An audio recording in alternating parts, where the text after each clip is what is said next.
Speedy delivery. Couldn't be done any other way.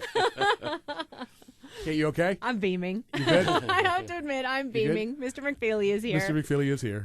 We're talking about Won't You Be My Neighbor Days, which actually today is the big day. That's right. That's right. Everybody should wear a sweater who can hear this broadcast. Everybody should wear a sweater in honor of Fred Rogers. As you know, he wore a sweater every day on Mr. Rogers' Neighborhood and continues to wear a sweater on the program because we're in reruns right now. It's so nice to finally meet you. I know we met briefly at a Christmas parade one year. Right. It's so nice to finally talk to you. But it's good to be here. You know, I love those parades because you get, you're in the studio feeling that you do a program for four walls, and I guess you feel that way too. But when you get out, you realize how many people listen and watch, and it's very rewarding to me. Well, as Speedy Delivery, you have met thousands of people knocking on doors and delivering the mail. I have. Oh, I have. One time I was in Albuquerque, New Mexico, with the public television station there. Okay. And they had an idea. They said, we're going to get a real postal worker, a delivery man, a post office guy to delivers mail.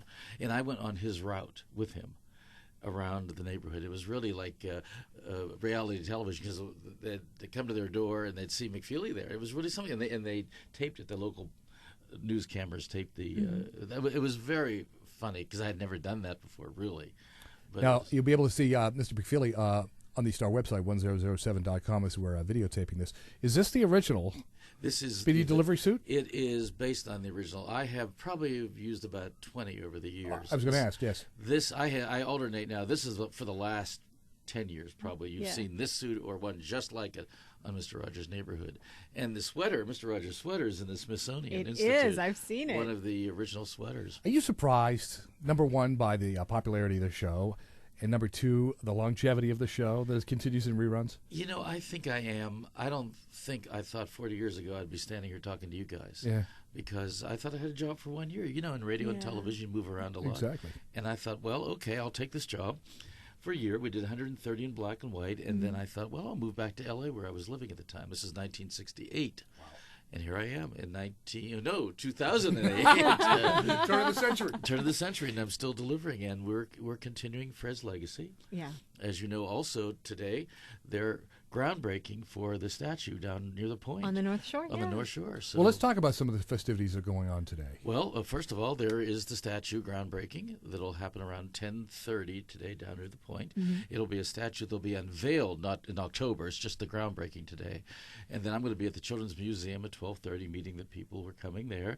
Oh, and all around the area of Fred's college in Florida, Rollins College, is doing at noontime today. They're going to all wear sweaters in the plaza so everywhere. I was in New York City yesterday, and I met a group of kids from Houston, Texas, and they're going to be wearing sweaters in Houston, Texas. So we've started, I think, maybe an annual event, a Neighbor Day or something like that. That sounds like a great idea. In March 20th. The reason we're doing it March 20th is it's Fred's birthday. It would have been, he would have been 80 years old. Yeah. It's also our 40 years on public television. Wow. Too, and it's so nice to be able to see you on TV. I was telling you, JR, my son wasn't feeling well. He's a year and a half old.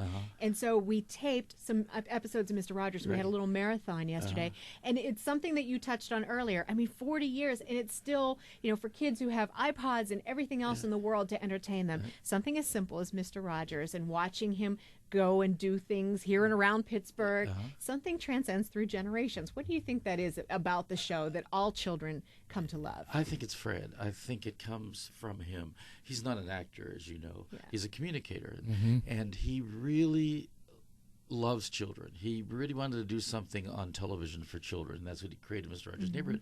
So he looks at the camera and talks to that one child, and they know in some way that he respects childhood and children.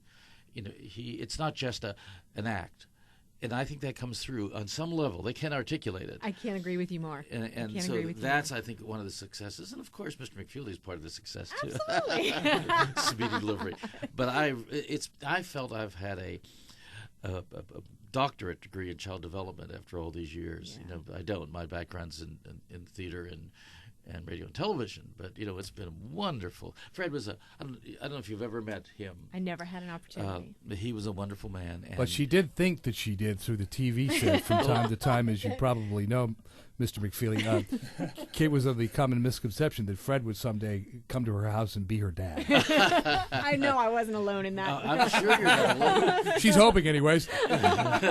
At the time, I thought I was. Well, he has a good dad. He has 2 sons who are living, one in Florida and one here, and 3 grandsons.